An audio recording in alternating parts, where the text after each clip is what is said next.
To understand how someone grows from growing up in a small town with barely any internet access to funding feature films, we have to look at Andy. He's the son of a fishmonger from Singkawang. It is very tempting to look at his current wealth and assume he simply bought the right meme coin at the right time, that he won the digital lottery. But his initial strategy was the exact opposite of gambling. Coming from a family with no financial safety net, he believed the single path out of poverty was an extreme, almost toxic level of hard work. He moved to Jakarta and threw himself into a daily routine that most people would find impossible. He took on an utterly unsustainable workload, sacrificing sleep and any semblance of free time just to survive the grind. If you try to outwork the math of poverty using pure ambition, you will exhaust yourself before you ever get rich. Andy's schedule was manic. His day started the second he woke up, pitching life insurance policies to anyone who would listen. By midday, he'd shift gears entirely, rushing to the massive wholesale market at Tanah Abang to flip thrifted clothing and secondhand goods. In the afternoon, he acted as a courier, delivering packages across the city. Then, late into the night, he was online, selling jars of jam and digital gaming vouchers. He fully embraced a mindset of absolute hustle. There were no weekends, no sick days, and zero family time. The concept of a work-life balance was totally abandoned. Eventually, he hit a mathematical wall. When you trade your hours for a paycheck, you are capped by the clock. Even if you work 24 hours a day, 5 jobs at once, the math prevents you from generating exponential wealth. Hard work is essentially rocket fuel. You can spend years gathering barrels of it, but without a vehicle, an appreciating asset, to put that fuel into, you are just carrying around highly flammable liquid, going nowhere. To find his vehicle, Andy looked at the top 100 richest people on the planet and found a single common denominator. None of them relied solely on a salary. They all owned paper assets, equities, funds, or commodities.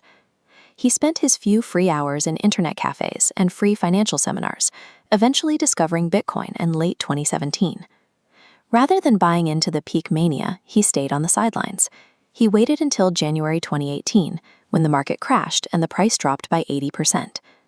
He learned a concept from a financial seminar about real estate. A brilliant developer will happily buy an ugly, useless piece of swampland, not for what it is today, but because they have the blueprint showing a major commercial mall is scheduled to be built right on top of it. He applied that exact logic to his investments. He started buying Bitcoin when the general public thought the asset was completely dead, because his research pointed to a specific technological catalyst scheduled in the near future. To achieve massive growth, you have to acquire your vehicle when it looks entirely unappealing to everyone else. The catalyst Andy was waiting for is an event known as the Bitcoin halving. It is a strict, pre-programmed change in the network's code that was locked in to occur in May 2020. To understand the mechanics, imagine an industrial factory. If you work a standard 9-hour shift, the system produces a steady stream of output, say $100 worth of goods. But overnight, the rules of the factory change. You work the exact same 9 hours, but the output is cut exactly in half to $50. The effort is the same, but the new supply entering the market drops dramatically, creating an intense scarcity. Banking on this supply shock, Andy and his girlfriend made a brutal commitment. For nearly 1,000 days, they took all the cash generated from their 5 daily hustles and dumped it straight into this crashed market. This contrarian bet came with a steep social cost. While the market traded sideways for years, his peers openly mocked him, unfollowed him on social media, and treated him like a fool for throwing his hard-earned money away. Holding true to a thesis requires you to completely detach from social validation. You have to trust the math and your own research over the loud opinions of the crowd. May 2020 arrived. The halving triggered right as the global economy locked down and central banks slashed interest rates to 0 while flooding the market with fresh capital. The result was explosive. The market skyrocketed, and those 1,000 days of accumulating cheap assets acted as an enormous multiplier. His net worth launched into the stratosphere. But he didn't hold on forever. When his portfolio hit life-changing numbers, he looked at the extreme greed flooding the market, executed a disciplined exit strategy, and cashed out before the inevitable correction. He successfully broke the mathematical ceiling of his 5 jobs by combining relentless, active hustle with a highly researched vehicle. So, does this mean you should drain your bank account, Take your rent money and dump it into whatever digital asset is trending today? Absolutely not. Andy operates under a very specific rule. You have to dream responsibly. At the time he made this bet, his risk profile was unique.